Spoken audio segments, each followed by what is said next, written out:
Good afternoon, everybody. Been a while. Had a young buddy. He'd been watching the tube and saw some stuff that he just didn't understand, and I'm here to verify for him. And the thing was noisy bows.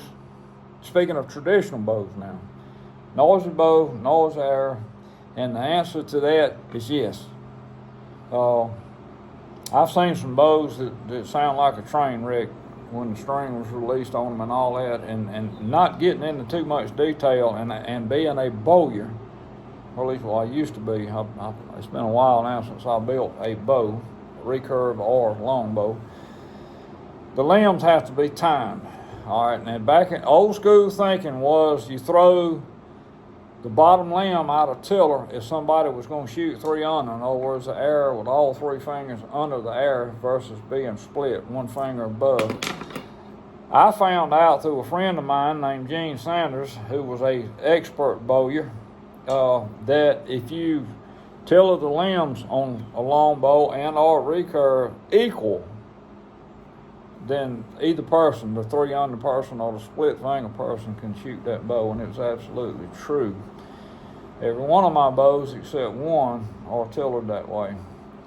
And every now and then I'll switch off and shoot 3 under, but it feels so unnatural to me. It feels like I'm almost dirty. I'm a split finger shooter. Okay, noisy bow. Those limbs need to be tillered.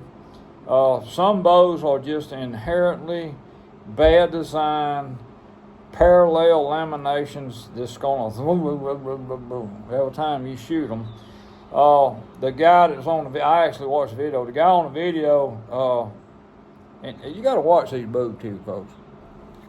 I noticed on the video he had a mic, a wireless mic, and I'm assuming he was filming with a phone. And he shot the bow. It's whang, okay, and his point was the bow ain't right. Now the point is you had a mic on your chest. That's the point. Every well-tuned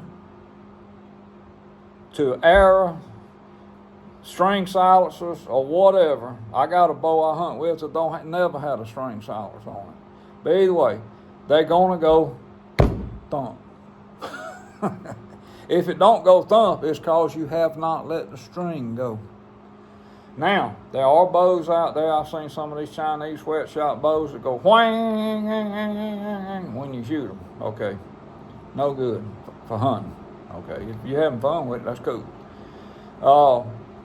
You don't want one that's going to hum. And basically what that is, that's a stretched out vibration in the limbs, and they'll actually hum. They go hum. You don't want that. Okay. Gonna go thump. You can't do nothing about that. What about arrows, Ed? Okay, here's your arrows. This is a snuffer, 160 grain snuffer, which I love. Shot them for years. A fellow named Roger Rothar come up with them.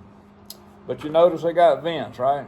Well, 2 more fellows come up, Gene and Barry Winsel, and they come up with a Winsel Woodsman, and they're now making this unvented. Well, Gene and Barrett's not. The company's been sold just like Roger sold snuffers. And boy, the quality went to the seller time he did. But it's vented head.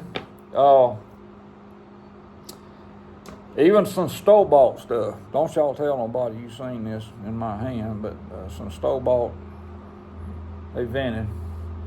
And the reason they vented is to take weight off. They got on that lightweight wagon, and it come out of tournament shooting. It didn't come out of hunting.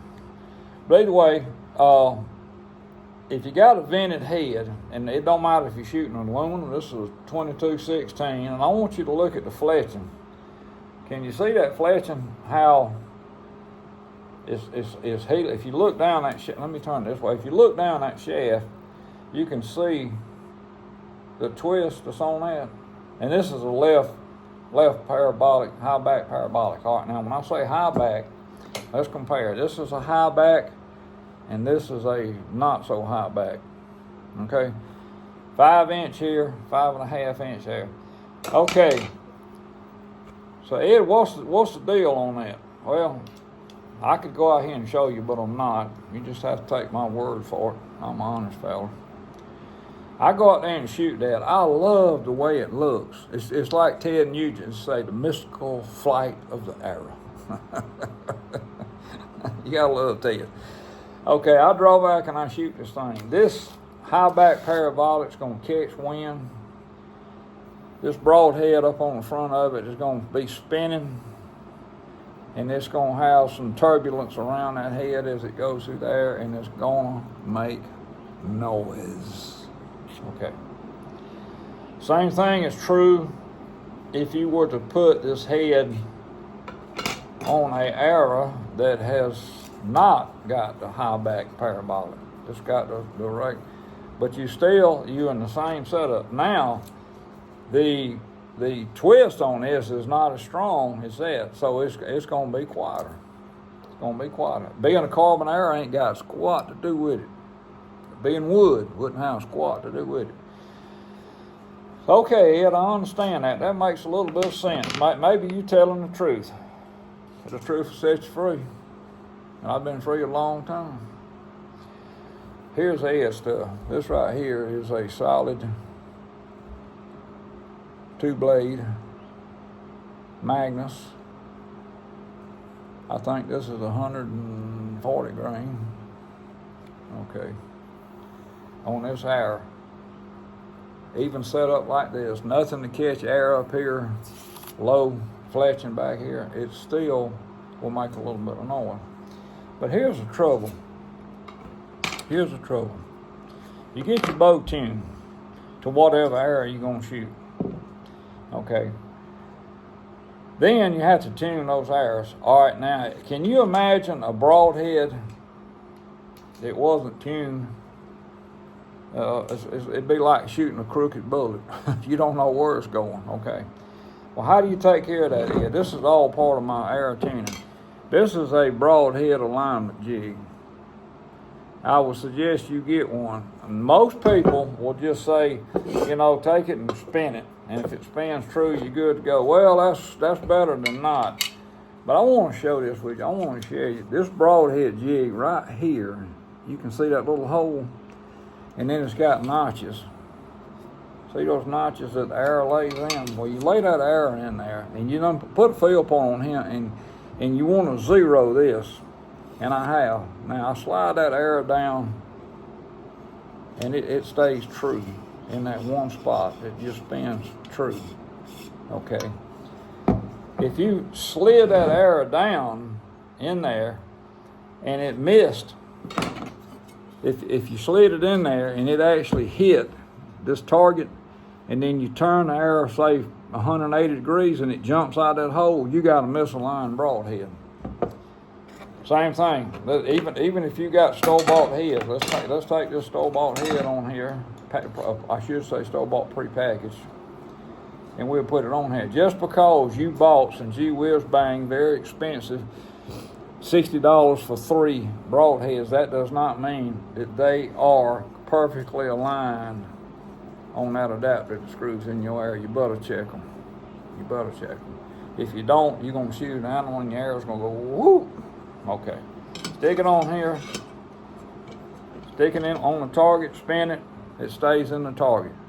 We good. Okay. But now when you do that, if you buy one of these jigs or build one of these jigs, you got to remember now, zero the jig with a field point. Just take a field point, put it on there, stick it in here, and then set your target up. Zero your target. Highly recommend doing that. It will help you tune those arrows, and a well-tuned arrow is going to be a much, much quieter arrow. Okay? So, well, Ed, you shoot snuffers, and you shoot this. Yeah, I do that. I even shoot some of these gee whiz bangers. That's a Simmons tree shark that Mr. Jerry Simmons invented and come out with years ago. I got a bunch of them. Got a bunch of the woodsmen. I got enough broadheads to last me the rest of my life and probably into my grandchildren. So you tune your bow, you tune your arrows, and you should be good to go. You say, well, it's still going to make noise. Absolutely, it's still going to make noise. Still going to, even with my favorite, my love of my life, Broadhead. Yeah, it's going to do that. But let me ask you something. I've been hunting 57 years. I took my first animal in 1967 with a recurve bow. Most of my shots in these 58 years of hunting has been under 20 yards on deer, hogs, big animals. Okay. I've had 2 deer and a bunch of squirrels and a rabbit or 2 jump the string, what they call jump the string. In other words, you draw and and I don't think this is necessarily the gospel, they react to the noise of the shot, okay? Did they jump and go over the moon as I release my arrow? No, they dropped straight down, the deer. They just dropped straight down and the arrow went to where they used to be and then they take off, they gone. I've had that happen, a buck and a doe. The buck hopped out there, turned around and looked back, trying to figure out what's going on. And he almost got shot at again. But anyway, they'll do that. They can react to the noise. So that's incentive to quieten your equipment down as much as you can. You're never going to get it silent. You're always going to have that thump in there. But people, you got to realize that a bow, even including these gee whiz bangs, 20-inch cam, whatever they call these bows, 350 feet a second, is still a short-range weapon. Treat it that way. It's not made to kill stuff 60 yards off, even though it probably can with the right person drawing and shooting. Not arguing that, but it's still a short range. And get it quiet. Get it quiet as you can. That's the name of the game. So, at 15 to 20 yards, I'm not worried about thump. I'm just not. And I told you, I've been down in the swamp before when deer season goes out with some buddies. We normally get together with some bows. Some of us have shotguns, some of us have bows. The guys with the bows get the first shot. It's squirrels on the ground, on the side of a tree, or maybe even up on a limb sitting still. We get the first shot and then the shotgun takes over. It's a ton of fun. Y'all try it. I've had squirrels jump string on me. I mean, like you shoot and they boom. I mean, a squirrel is quick, okay? And that's what a pretty quiet bow, you know. So, it's absolutely possible. But are you doing what you need to do on your part, you know? And be truthful about it. I see so much stuff. Most time people tell me about it. I see so much stuff on the tube that is half true, which is a whole lie. And so many of them are new in this game. I mean, like, I'm not bragging. I'm an old guy. Been in it 58 years. Some of these guys been in it a year or 2 years, and us old geezers don't know nothing. Well, I got news for you. We got experience, and that ought to be worth something. But either way, yeah. All means, quieten your bow down as quiet as you can get it. Do whatever you need to do. If you're shooting a Taiwan sweatshop bow and it's twanging or humming on you probably got a problem, because the laminations in the limb and all may not be timed. If you're shooting ILF, you got the ability to time that a little bit. And I've seen some ILF bows that I could look at them and they was so jacked out of not being equal, but it was shooting for the person and it was reasonably quiet. You just have to tune that bow the best you can. And then you choose your arrow. It really makes no difference. A lot of people will tell you a wood arrow is quieter than a fiberglass arrow, or aluminum arrow, or carbon arrow. And I don't think I agree with that. I really don't. If you got it spine right. And spine is nothing more than how much that arrow fletches. That bow I hunt with back there is hanging up right now. Matter of fact, it's got a little blood on the arrow in the quiver. I can shoot 22-16s. I can shoot 55-75 with the same head now, with the same head on it.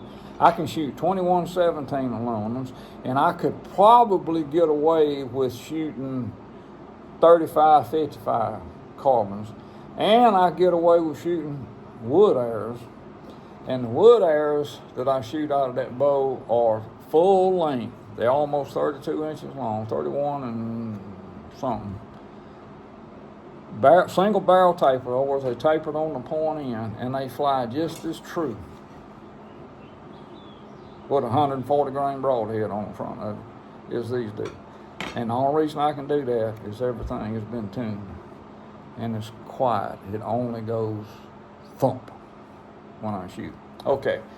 Now the next thing is okay, Ed, what about practicing? Well, I tell you what we do. We walk out to the bale target, and I'll show you how I backyard practice. And I'll reiterate that this is not the best practice for hunting.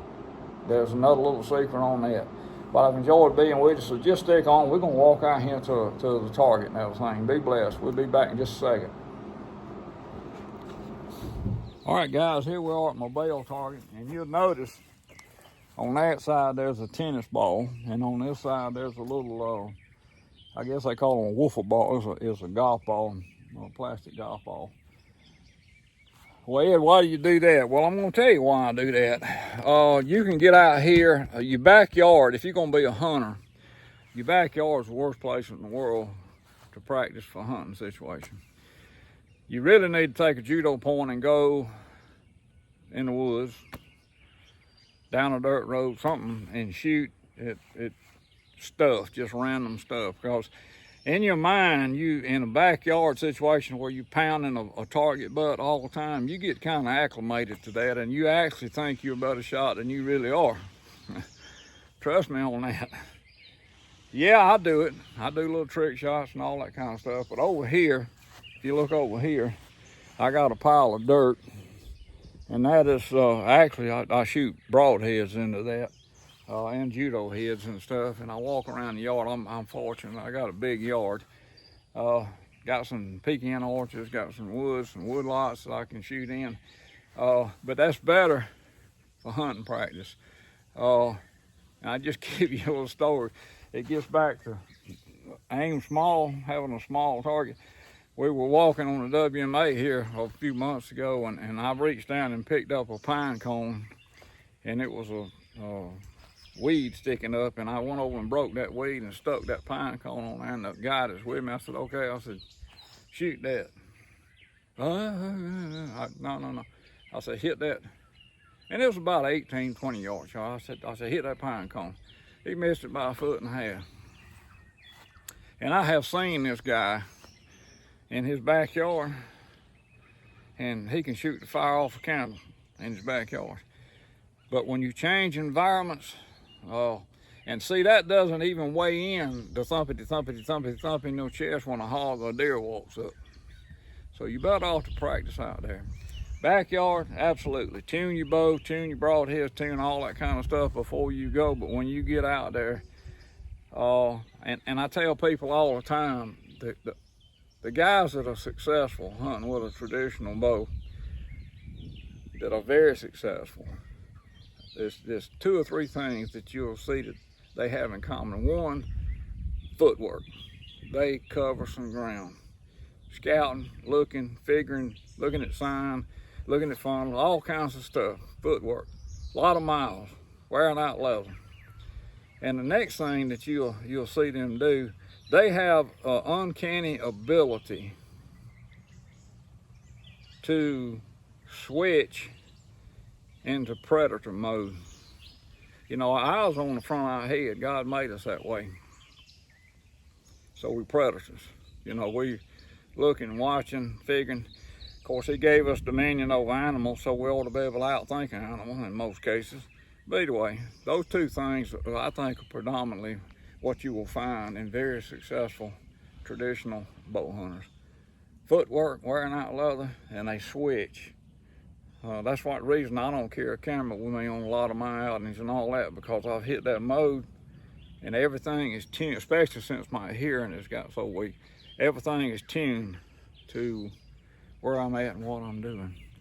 But anyway, I want to share that with you, and I can quote what can I quote? Ecclesiastes chapter 4, I believe it is, where it says a cord of many strands is hard to break. So my experience, my knowledge, I want to pass to you to make you stronger and make you better. And I hope you got blessed out of it. So stick around. We're going to be shooting. We're going to be going out in the woods a little bit. And I'll carry a camera with me a couple times when I go and all that. I got a wood lot that I've got to open up some paths on. You start getting ready for deer season right now. Did you know that? Well, now you do. I've helped you again, didn't I? Bless the Lord. Love you to pieces. God loves you more. See you next time.